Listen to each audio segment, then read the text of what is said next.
시진핑 중국 국가주석의 3연임을 사실상 확정지을 중국 공산당 당대회가 지난 16일부터 시작됐습니다. 시 주석이 개막 연설에서 타이완에 대한 무력 통일을 언급하면서 미국과 갈등이 더 깊어질 것 같은데요.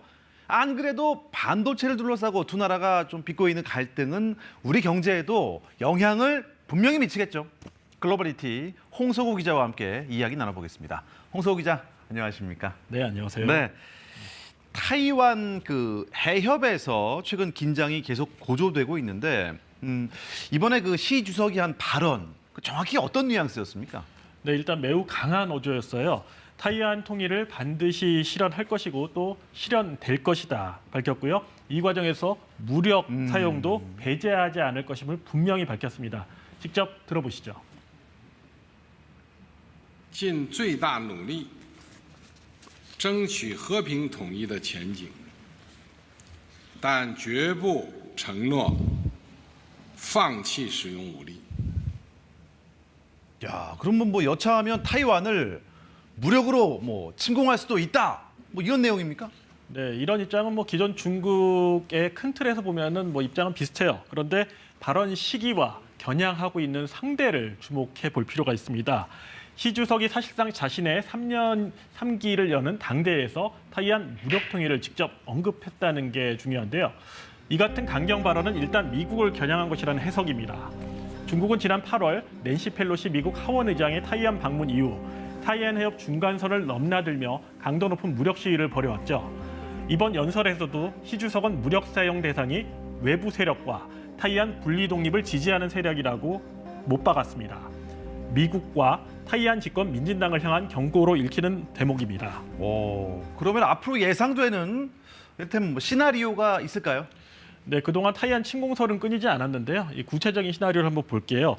불과 5년 뒤인 2027년까지 침공이라는 시나리오가 나오는데요. 이때가 보면은 시 주석이 이제 3연임을 하고요. 마지막 해에 4연임을 결정하는 당대회가 열립니다.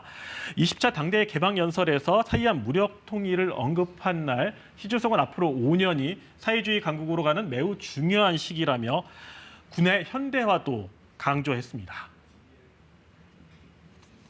打造强大战略威慑力量体系，增加新域新指作战力量比重，深入推进实战化军事训练。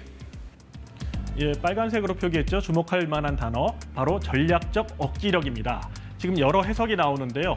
중국 관영 매체들은 이 전략적 억지력이 핵 억지력을 의미한다고 보도했습니다. 핵무기를 포함해 군사적 진강을 꾀하겠다는 뜻으로 풀이된다는 거죠. 정치적인 이유, 군사적인 이유도 분명히 있을 테지만 경제적인 이유, 다른 속사정도 있지 않을까요? 네, 물론입니다. 지정학적 위치도 중요하지만요. 이해하기를 빼놓을 수가 없겠죠. 바로 반도체입니다.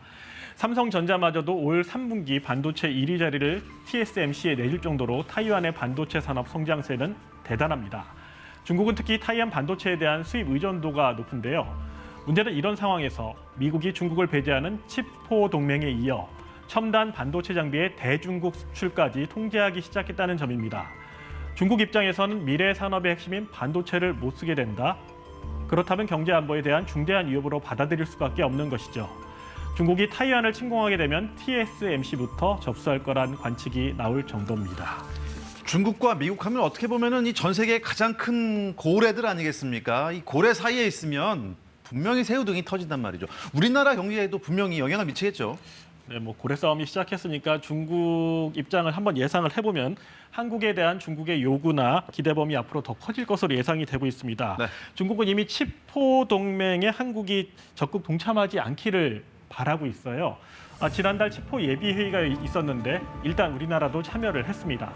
다만 본회의 참여 여부와 관련해선 외교부가 아직은 정해진 게 없고 국익에 도움이 되는 방향으로 검토하겠다는 입장만 밝힌 상태입니다.